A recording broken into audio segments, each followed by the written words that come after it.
శ్రీమాత్రే నమ. జయ గురు దత్తాత్రేయ నమ.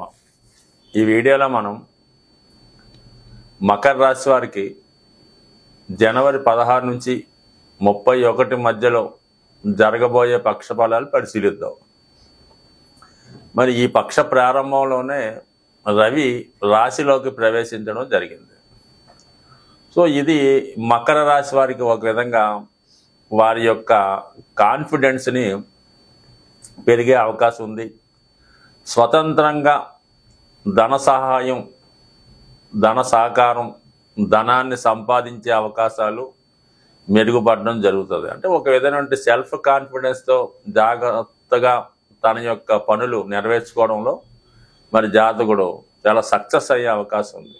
అయితే వ్యక్తిగతంగా ఈ రాశికి రవి శత్రుగ్రహం అవటం వల్ల, రాశిలో సంచరించడం వల్ల, అష్టమాధిపతి రాశిలోకి ప్రవేశించినప్పుడు జాతకుడికి ఒక విధమైనటువంటి అపకీర్తి, ఇబ్బందులు లాంటివి వచ్చే అవకాశం ఉంది. ఆరోగ్యపరంగా చాలా కాలంగా గుప్తంగా ఉన్నటువంటి హెల్త్ ప్రాబ్లమ్స్ బయటపడడం కానీ, సడన్గా ఏదో ఒక అనారోగ్య సమస్య రావడం కానీ, కొన్ని వార్తలు జాతకుడిని కలవర పెట్టడం కానీ జరుగుతూ ఉంటుంది. తప్పనిసరిగా ఈ రాశివారు ఈ నెలంతా కూడా, అంటే ఇంచుమించుగా మకర సంక్రమణం అంటే మకరంలో రవి ప్రవేశించిన దగ్గర నుంచి ఒక నెల రోజుల పాటు అదే రాశిలో రవి సంచరించే టైంలో కంపల్సరీగా జాతకుడు సూర్య ఆరాధన, సూర్య నమస్కారం చేసుకోవడం, పెద్దల యందు, ప్రభుత్వ అధికారుల యందు వినయ విధేయతలతో జాగ్రత్తగా వ్యవహరించడం వల్ల చిన్న చిన్న లేదా పెద్ద పెద్ద సమస్యల నుంచి బయటపడే అవకాశం ఉంటుంది. ఇక శుక్రుడు, శని కుటుంబ స్థానంలో సంచరించడం అన్నది చాలా వరకు మరి కుటుంబ విషయాల్లో ఏదో ఒక శుభకార్యం జరగడం, ఎక్కువగా బంధుమిత్రులు మీ గృహాన్ని విజిట్ చేయడం, చిన్నదో పెద్దదో ఏదో ఒక ఫంక్షను, గెట్ టుగెదర్ లాంటి వేడుక జరిగే అవకాశం ఉంది. జాతకుడు కూడా చాలా వరకు ఈ సమయంలో దూరమైన బంధువులు తిరిగి కలుసుకోవడం వల్ల చాలా కాలం తర్వాత ఒక సంతోషకరమైన వాతావరణాన్ని గృహంలో జరుగుతుంది. ఇది స్త్రీలకి ముఖ్యంగా పండగ వాతావరణం లాంటిది. చాలా వరకు వారు విలువైన వస్త్రాలు ధరించడం కానీ, బంగారు ఆభరణాలు సేకరించడం కానీ, మొత్తం మీద చాలా వరకు బంధుమిత్రులను కలుసుకోవడం, శుభ సమాచారం తెలుసుకునే అవకాశం ఉంటుంది. ఇక బుధుడు వ్యయస్థాన సంచారం, ఇది భాగ్యాధిపతి వ్యయంలో ఉండడం వల్ల చాలా వరకు పుణ్య కార్యక్రమాలకి, ఆధ్యాత్మిక కార్యక్రమాలకి, పిల్లల యొక్క చదువు కొరకు లేదా విదేశ ప్రయత్నాలు, ప్రయాణాల కొరకు జాతకుడు తగు విధమైన ధనాన్ని కేటాయించడం కానీ, దాని కొరకు ఖర్చు చేయడం కానీ జరిగే అవకాశం ఉండదు. ఇక ఇంచుమించుగా మనకి ఇదే నెల 28 తర్వాత శుక్రుడు తృతీయ స్థానంలోకి, ఉచ్చస్థానంలోకి వెళ్ళడం జరుగుతూ ఉంటుంది. సో దీనివల్ల ఏంటంటే చాలా వరకు జాతకుడు మరి ఉద్యోగ సంబంధించిన విషయాల్లో మార్పుకి ఏమైనా ప్రయత్నం చేయడం వల్ల గతంలో కన్నా ఒక మంచి ఉద్యోగంలోకి జాతకుడు ప్రవేశించడం, మరి జాతకుని యొక్క అభివృద్ధికి మీ కుటుంబంలో ఉన్నటువంటి స్త్రీలు కానీ లేదా వ్యక్తిగతంగా మీ భార్యేతర బంధువులు కానీ సహకరించే అవకాశం ఉంది. మొత్తం మీద ఉద్యోగపరమైన మార్పు, అభివృద్ధి ఈ నెల చివరిలో ఉండే అవకాశం ఉన్నది. ఇది ఒక విధంగా ఉంటే, మరి ప్రస్తుతం కుజగ్రహం సప్తమ స్థానంలో వక్ర గమనంతో సంచరించడం జరుగుతుంది. ఇది చాలా వరకు వివాహ ప్రయత్నాలు ఇబ్బంది పడుతూ ఉంటాయి, దగ్గరికి వచ్చి మిస్ అవ్వడం జరుగుతూ ఉంటుంది. కుటుంబ విషయాల్లో, ఆర్థిక విషయాల్లో, ఫైనాన్స్ విషయంలో, స్థిరాస్తి విషయాల్లో చాలా వరకు మనస్పర్ధలు, ఇబ్బందులు ఏర్పడుతుంటాయి. చిన్న చిన్న విషయాలకే భార్యాభర్తల మధ్య అవగాహన లోపం రావడం జరుగుతుంటుంది. ఏదో కారణం వల్ల వారి మధ్య ఎడబాటు లాంటివి కూడా జరిగే అవకాశం ఉన్నది. అయితే కొంతవరకు మనకి జనవరి 21 తర్వాత వక్రగమనంలో ఉన్నటువంటి కుజుడు 6వ స్థానంలోకి మారడం వల్ల కొంతవరకు ఈ సమస్యల నుంచి బయటపడవచ్చు. ఇది మరి కొంతవరకు కోర్టు సమస్యలు ఉన్నా, ఫైనాన్స్ ప్రాబ్లమ్స్ ఉన్నా, అనారోగ్య సమస్యలు ఉన్నా వాటి నుంచి బయటపడే విధంగా కుజుడు 6వ స్థానంలో వక్ర గమనంలో ఉండడం వల్ల మరి తను అష్టమ దృష్టితో రాశిని వీక్షిస్తూ ఉంటాడు. మరి ఈ కారణం వల్ల ఏమైనా కొంత ఏజ్లో ఉన్నవాళ్ళు, దీర్ఘకాలిక హెల్త్ ప్రాబ్లమ్స్ ఉన్నవారికి ఏదైనా ఒక సర్జరీ లాంటిది జరిగే అవకాశం ఉంది. ఎందుకంటే రవి రాశిలో సంచరిస్తూ ఉంటాడు ఇంచుమించుగా మనకి ఫిబ్రవరి 14 వరకు. మరి కుజుడు కూడా దృష్టి జనవరి 21 తర్వాత రాశి మీద పడటం వల్ల చాలా వరకు ఇటువంటి అనారోగ్య సమస్యల నుంచి బయటపడే విధంగా ఏదైనా సర్జరీ జరగడం కానీ, హాస్పిటలైజ్ అవ్వడం కానీ, ఏదైనా చిన్న చిన్న ప్రమాదాలు రావడం కానీ జరిగే అవకాశం ఉంది. కొంత జాగ్రత్తగా ఉంటూ ఎక్కువగా అటు హనుమాన్ని ఇటు సూర్యభగవాన్ని పూజించుకోవడం వల్ల చిన్న చిన్న విపత్తుల నుంచి బయటపడే అవకాశం ఉంటుంది.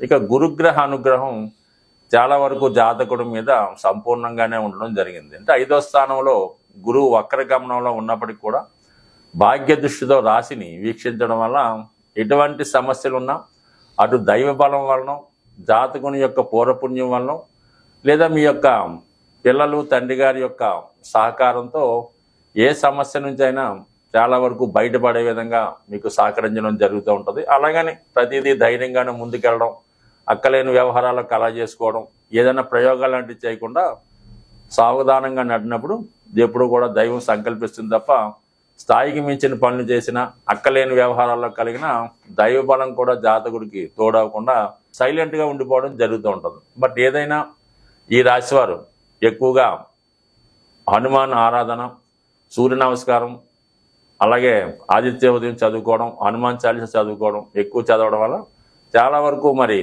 ముందుగా మరి మీకు ఈ ఏలినాటి శని కూడా ఈ మార్చి నెలాఖరుతో వెళ్ళిపోతుంది కాబట్టి పరిస్థితులు అటు ఇటు ఏవైనా కొన్ని ముఖ్యమైనటువంటి మార్పులు ఈ మకర రాశి వారికి మంచిగా జరిగే అవకాశం ఉంది. గోచార ఫలితాలు గమనిస్తున్నప్పుడు ఈ వార ఫలాలు, పక్ష ఫలాలు, మాస ఫలితాలు కూడా తొందరగా ప్రయాణించే గ్రహాలు అంటే కేవలం శుక్రుడు, బుధుడు, కుజుడు, రవి ఈ 4 గ్రహాలు బేస్ చేసి మనం ఈ మాస ఫలితాలు చెప్పడం జరుగుతూ ఉంటుంది. జనరల్గా నెలకు ఒకసారి రవి రాశి మారుతూ ఉంటాడు కాబట్టి రవి గ్రహం మోస్ట్ ఇంపార్టెంట్గా ఫలితాలు ఇవ్వడం జరుగుతూ ఉంటుంది.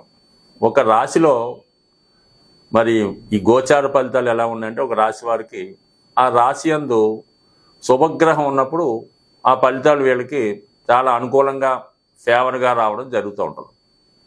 అదే ఒక రాశిలో పాపగ్రహం ఉన్నప్పుడు చక్కగా ఈ ఫలితాలు అనుకూలంగా రాకుండా వ్యతిరేక ఫలితం వస్తూ ఉంటుంది అన్నమాట. అంటే ఒక రాశిలో పాపగ్రహం ఉంటే ఆ పాపగ్రహానికి లాభస్థానంలో వేరే గ్రహం వచ్చినప్పుడు ఆ గ్రహం అత్యంత పాప ఫలితాన్ని ఇవ్వడం జరుగుతూ ఉంటుంది. అదే శుభగ్రహం అయినప్పుడు అనుకూలమైన స్థానంలో గ్రహాలు వచ్చినప్పుడు ఎక్కువ శుభ ఫలితాలు ఇవ్వడం కూడా జరుగుతూ ఉంటుంది. సో కేవలం మనం రాశిని బేస్ చేసి చెప్తుంటాం తప్ప రాశిలో ఆ గ్రహం ఇవన్నీ కూడా కొద్దిగా ఇంకా డెప్త్గా వ్యక్తిగతంగా జాతక పరిశీలన తెలుస్తాయి తప్ప గోచార ఫలితాలు అన్న ఎప్పుడు కూడా మీకు పూర్తిగా మీ ఒక్కరికి సరిపోయే విధంగా ఉండవు. కేవలం అనంతకోటి జనాభాలో 12 రాశులే ఉంటాయి కాబట్టి అందరికీ ఒక విధంగా ఉండదు. అందువల్ల ఫలితాలు జరగవంటే ఎట్టి పరిస్థితుల్లో కూడా జరగవు. ఎందుకంటే ఈ గోచార ఫలితాలు కేవలం చంద్రుడిని బేస్ చేసే మేము చెప్పడం జరుగుతూ ఉంటుంది. అటు చంద్రుడిని బట్టి చెప్పాలి, అటు సూర్యుని బట్టి చెప్పాలి, అటు లగ్నాధిపతిని బట్టి చెప్పాలి, ఆఖరికి లగ్నం బట్టి కూడా చెప్పాలి. ఈ విధంగా ప్రతి గ్రహాన్ని అనుసరించి కూడా ఫలితాలు ఉంటాయి కాబట్టి మనం చెప్పేది కేవలం ఓ 10%, 5% ఎప్పుడన్నా మీకు సరిపోవాలి తప్ప కేవలం ఇది సూచిక మాత్రమే తీసుకోవాలి. బట్ ఏదైనా మీ యొక్క జన్మజాతకంలో రవి బలంగా ఉంటే అన్ని గ్రహాలు మీకు అనుకూలిస్తాయి. మరి ప్రస్తుతం మనకి ఈ జనవరి 14 నుంచి ఉత్తరాయణ పుణ్యకాలం ప్రారంభమైంది. అంటే రవి యొక్క గమనంలో ప్రస్తుతం మకర రాశిలో ప్రవేశించి నెమ్మదిగా మేషరాశిలో ఉచ్చ పొందుతూ వెళ్ళటం జరుగుతుంది కాబట్టి అంటే రవి రాను బలవంతుడు అవుతూ ఉంటాడు. దానికి నిదర్శనమే మనకి ఈ ఎండలు తీవ్రంగా విపరీతంగా పెరుగుతూ ఉంటాయి. సో అందువల్ల ఈ సమయంలో మీరు రవిగ్రహాన్ని ఆరాధించడం వల్ల అంటే రవిని ఆరాధించడం అంటే ప్రతిరోజు సూర్య నమస్కారం చేసుకోవడం, ఆదివారం నియమంగా ఉండడం. ఎవరైతే వృద్ధులు కొంత ఖాళీగా ఉన్నారో, అనారోగ్య సమస్యలు ఉన్నాయి, పిల్లలకి పెళ్ళిళ్ళు అవ్వటం లేదు, ఏ విధంగా కలిసి రావట్లేదు అనుకున్న వాళ్ళు ఒకసారి ప్రయత్నం చేసి చూడండి. రామకోటి రాసే ప్రయత్నం చేయండి. మరి అది మీకు నెమ్మదిగా మీ కుటుంబ సమస్యల్ని సాల్వ్ అయ్యే విధంగా పనిచేస్తుంది. లేదా ఆదిత్య హృదయాన్ని వినటం, అంటే పూర్తి అర్థం తెలుసుకొని దాన్ని మనం పారాయణ చేయాలి. అలాగే రామాయణాన్ని విన్నా చదివినా, మరి ప్రవచనకాలు చెప్పింది విన్నా కూడా బాగుంటుంది. రాముని చరిత్ర తెలుసుకున్నా, రామరక్షా స్తోత్రం అని ఉంటుంది, అది రామబాణంలాగా ఎంత గొప్ప సమస్యలైనా పరిష్కరించే అవకాశం ఉంది. సో ఈ విధంగా మీరు ప్రయత్నం చేయండి. ఇది కాకుండా ఇంకా సులువైన మార్గం ఏంట్రా అంటే, శివునికి శుభ్రమైనటువంటి మంచినీళ్ళతో అభిషేకం చేయడం. అంటే మీరు కేవలం పుణ్యక్షేత్రాల్లోనూ శివాలయంలోనే కాకుండా మీ గృహంలో కూడా మీరు ఒక పూజా మందిరంలోనో, మీ ఇష్టం ప్లేస్లోనో, లేదంటే మీ యొక్క గోశాల్లోనో ఒక శివలింగాన్ని టెంపరీగా ఏర్పాటు చేసుకొని చక్కగా స్ఫటికలింగాన్నో రాతిలింగాన్నో పెట్టుకొని చక్కగా అభిషేకం, పెద్ద మంత్రాలు కూడా అక్కర్లేదు, కొద్దిపాటి మంత్రంతో మీరు శివుణ్ణి నిత్యం అదే పనిగా ఒక పిచ్చివాళ్లగా అభిషేకం చేసి చూడండి. ఎంత గొప్ప సమస్య అయినా మీకు సాల్వ్ అయ్యే అవకాశం ఉంటుంది. బట్ ఏదైనా జాతకంలో రవి బలం ఉంటే అన్ని గ్రహాలు అనుకూలిస్తాయి. రవిగ్రహం అనుగ్రహం ఉండాలంటే ఆదివారం కంప్లీట్గా నియమంగా ఉండాలి. అలాగే ఆదిత్య హృదయం పారాయణ చేసుకోవాలి. పెద్దవారి అంటే ముఖ్యంగా తండ్రి గురువు సమానులట్టు వారిని దైవంగా భావించి సాధ్యమైనంత వరకు వారికి సేవ చేయక్కర్లేదు, కేవలం మర్యాద ఇస్తే చాలు. స్వస్తి.